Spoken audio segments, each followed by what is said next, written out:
আসসালামু আলাইকুম। সংবাদে আপনাদের সবাইকে স্বাগত জানাচ্ছি। আমি ফিরোজ তোহা। শুরুতেই সংবাদ শিরোনাম।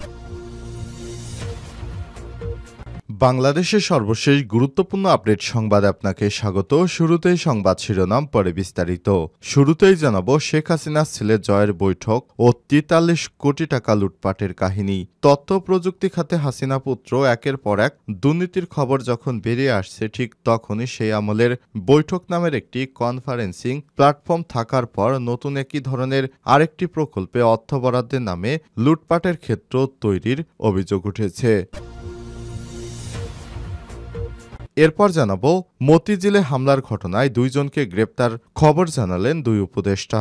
রাজধানীর মতিঝিল দুই পক্ষের পাল্টাপাল্টি বিক্ষোভ কর্মসূচিতে ক্ষুদ্র জাতিগোষ্ঠীর শিক্ষার্থীদের উপর হামলার ঘটনায় দুইজনকে গ্রেপ্তার করা হয়েছে, তবে তাদের পরিচয় জানা যায়নি।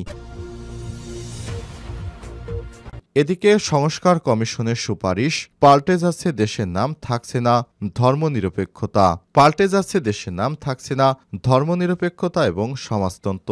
বিদ্যমান গণপ্রজাতন্ত্রী বাংলাদেশের স্থলে জনগণতন্ত্রী বাংলাদেশ গঠন এবং বিদ্যমান সংবিধানের ৪ মূলনীতিতে ধর্মনিরপেক্ষতা ও সমাজতন্ত্র বাদ দিয়ে সাম্য, বহুতত্ত্ববাদ সহ ৫টি মূলনীতি করার প্রস্তাব করা হয়েছে সংবিধান সংস্কার কমিশনের সুপারিশে।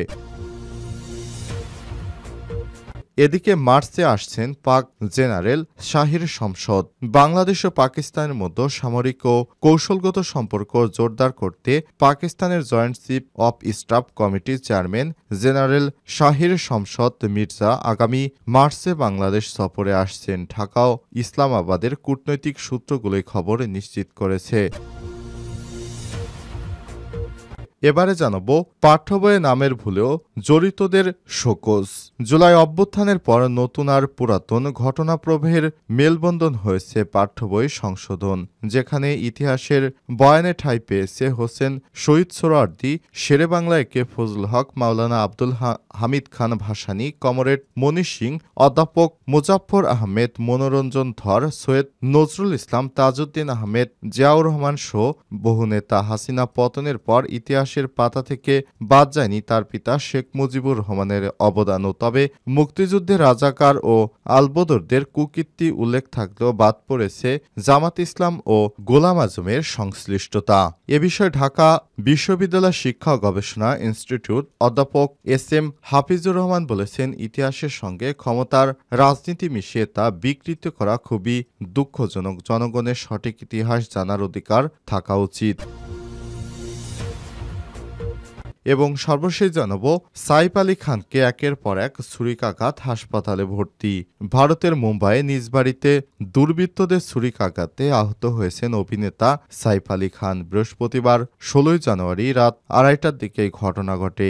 অভিনেতা মুম্বাইয়ের লীলাবতী হাসপাতালে চিকিৎসাধীন। খবর ভারতীয় সংবাদ মাধ্যম এনডিটিভির। রানরা থানার ঘটনায় এফআইআর দায়ের করা হয়েছে। পুলিশও এই ঘটনার তদন্ত শুরু করেছে। পুলিশ জানায়, সাইফ আলী খান ও তার স্ত্রী কারিনা কাপুর ছেলে তৈমুর ও জেহের সঙ্গে ঘুমিয়েছিলেন। এমন সময় কিছু দুষ্কৃতকারী তার বাড়িতে ঢুকে পড়ে। এ সময় সাইফ আলী খান ও দুষ্কৃতকারীদের মধ্যে ধস্তাধস্তি হয়। পরে ওই ব্যক্তি সাইফ আলী খানকে একাধিকবার ছুরিকাঘাত করে পালিয়ে যায়। প্রিয় দর্শক, এতক্ষণ শুনছিলেন সংবাদ শিরোনাম, এবারে বিস্তারিত। তবে তার আগে বন্ধুরা, অনুরোধ থাকবে সংবাদটিতে একটি লাইক দিন। এই চ্যানেলে আপনি নতুন হয়ে থাকলে আমাদের সংবাদটি দেখতে দেখতে চ্যানেলটি সাবস্ক্রাইব করে রাখুন। কমেন্ট করে আপনার মূল্যবান মতামত জানিয়ে দিন আপনি বিশ্বের কোন দেশ থেকে বা বাংলাদেশের কোন স্থান থেকে আমাদের সংবাদটি দেখছেন এবং শুনছেন। এবারে বিস্তারিত।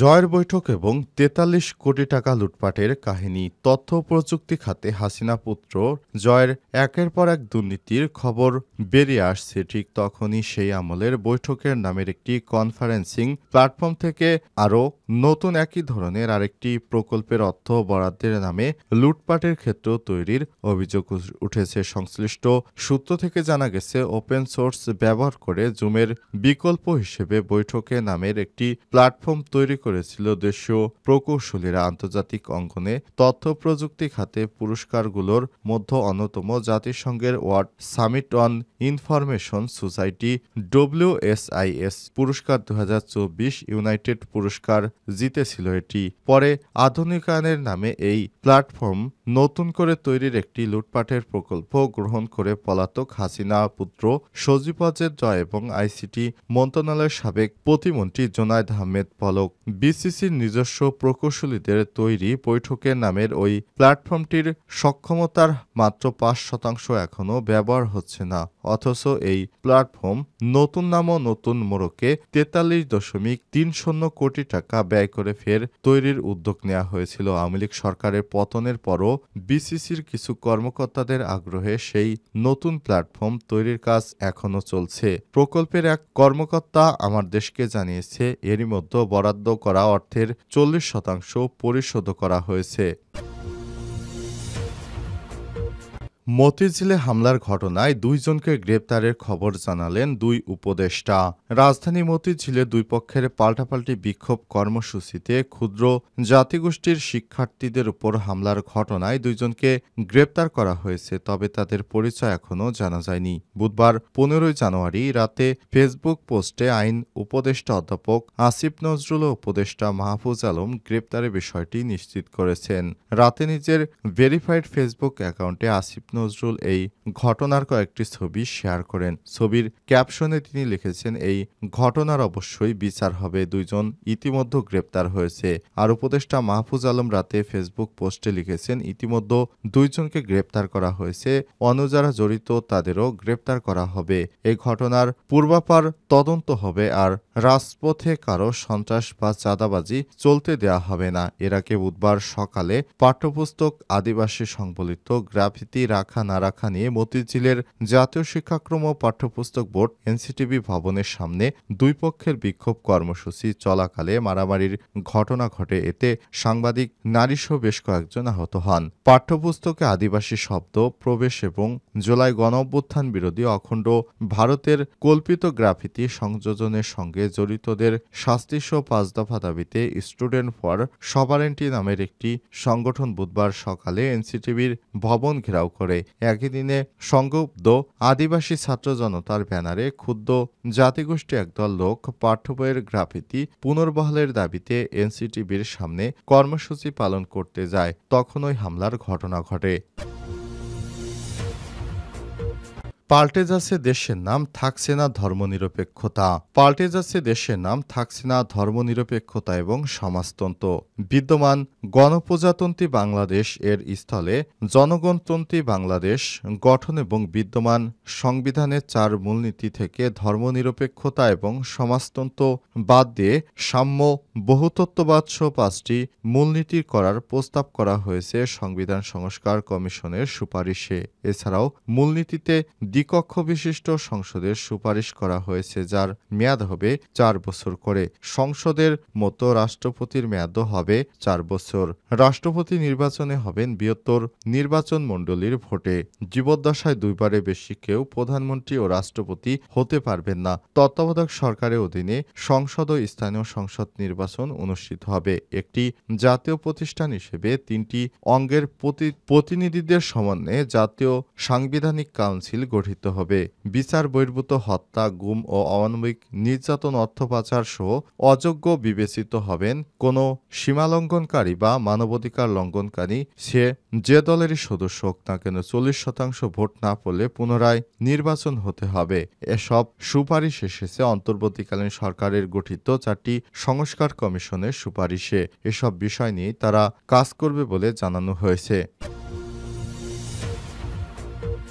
মার্চে আসছেন পাক জেনারেল শাহির শামশদ। বাংলাদেশ ও পাকিস্তানের মধ্যে সামরিক ও কৌশলগত সম্পর্ক এগিয়ে নিতে পাকিস্তান দৃঢ়প্রতিজ্ঞ। এজন্য জয়েন্ট চিফস অব স্টাফ কমিটির চেয়ারম্যান জেনারেল শাহির শামশদ মির্জা আগামী মার্চে বাংলাদেশ সফরে আসছেন। ঢাকা ও ইসলামাবাদের কূটনৈতিক সূত্রগুলো খবরের সব তথ্য নিশ্চিত করা হয়েছে। আসন্ন এই সফর বাংলাদেশের পরিবর্তিত পরিস্থিতিতে 2 দেশের সম্পর্ক, আঞ্চলিক ভূরাজনীতির ক্ষেত্রে ক্ষেত্রে বিশেষ তাৎপর্যপূর্ণ। এদিকে দীর্ঘ ১২ বছরের বেশি সময় পর পাকিস্তান আয়োজিত বহুজাতিক নৌমহড়া আমান ২০২৫-এ অংশ নিচ্ছে বাংলাদেশ। আগামী ৭ থেকে ১১ ফেব্রুয়ারি অনুষ্ঠিত আমান ২০২৫-এ অংশ নেবে বাংলাদেশ নৌবাহিনীর প্রথম সারির একটি যুদ্ধজাহাজ। জেনারেল শাহিরের সফর সম্পর্কে অবগত এবং কূটনৈতিক আমার দেশকে বলেছে, জেনারেল শাহির এই সফরটি পাকিস্তানের আগ্রহেই অনুষ্ঠিত হচ্ছে। গত ডিসেম্বর মাসে এই সফরের জন্য ইসলামাবাদের পক্ষ থেকে ঢাকাকে আনুষ্ঠানিক প্রস্তাব পাঠানো হয়েছিল। বাংলাদেশের পক্ষ থেকে এ ব্যাপারে ইতিবাচক সাড়া দেওয়া হয়েছে বলে কূটনৈতিক চ্যানেল থেকে জানা গেছে। এরপরই তারা বাংলাদেশে আসার সিদ্ধান্ত নিয়েছে।